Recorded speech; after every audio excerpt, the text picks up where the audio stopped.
Today we're going to talk about how to convert your Gridiron 36 to natural gas. First, you'll need to purchase a natural gas conversion kit. The kit comes with a 10-foot hose and a quick connect to connect to your home. Next, grab a friend to help you lift off your lid and griddle. Next, we're going to remove these 3 screws to get access to the burners.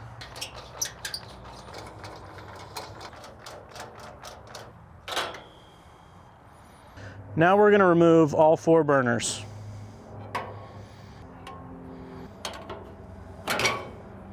Next, we're going to remove our propane regulator hose.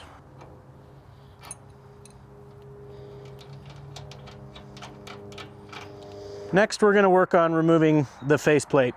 It might be easiest if you remove your grease chute and set it right in the middle.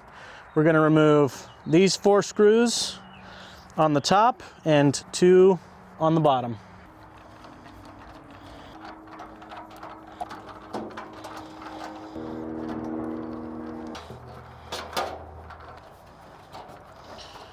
Now we're ready to remove our faceplate.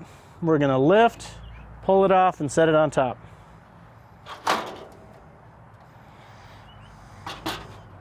Now you'll need your number 54 drill bit and a drill, and we're going to drill out each of the 4 orifice or holes on the front of the valve. We need to increase the size of the hole on our valve because natural gas runs on a lower pressure. So we need to make sure our drill is nice and straight. We're going to line it up and just go down really slowly, about 1/8 of an inch. We're not removing much material, so be nice and careful. Now that we drilled our first valve, we're going to do the same thing on the other 3 to make sure all 4 are drilled out. All right, now that we've drilled out all 4 valves, we're going to start our reassembly process just like we took it apart in reverse. To line up the faceplate, it's easiest to start on one side and you work your way across these tabs. Make sure to get it all the way up to the front and get all 4 tabs behind your faceplate. Now we're going to put back in the 4 screws along the top and the 2 screws on the bottom.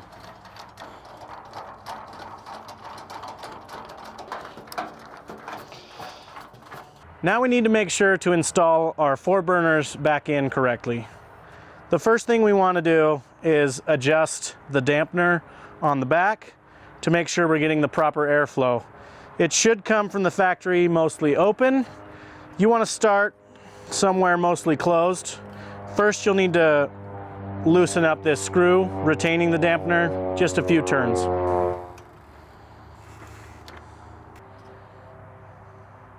Now we're going to reinstall this burner.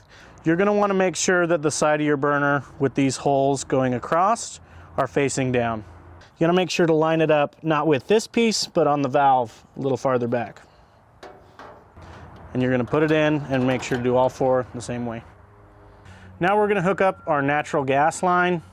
We're going to want the end with the threads.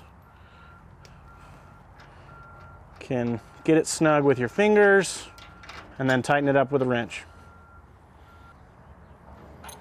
Once you attach your natural gas line, you're going to want to make sure to check for leaks at this connection. You can do that with some soapy water or an actual leak check to make sure no bubbles or gas is coming out of this connection.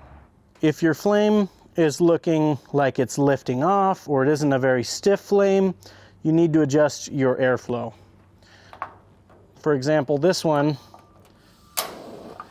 has some trouble where it's lifting off and it's not burning very well. You can shut it off, wait for it to cool, and adjust the airflow down. If they're really floppy, not very stiff flames, you can add more air by opening the dampener a little bit.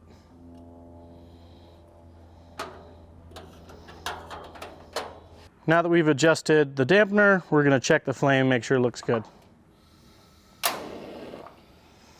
This is how your flame should look. They're nice, stiff flames, and they're not lifting off or going out anywhere on the burner.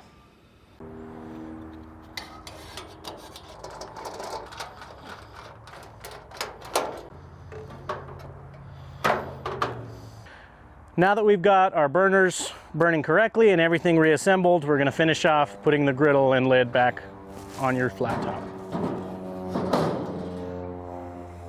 Due to the natural gas conversion, your low on your knob is even lower than normal, and it might risk blowing out.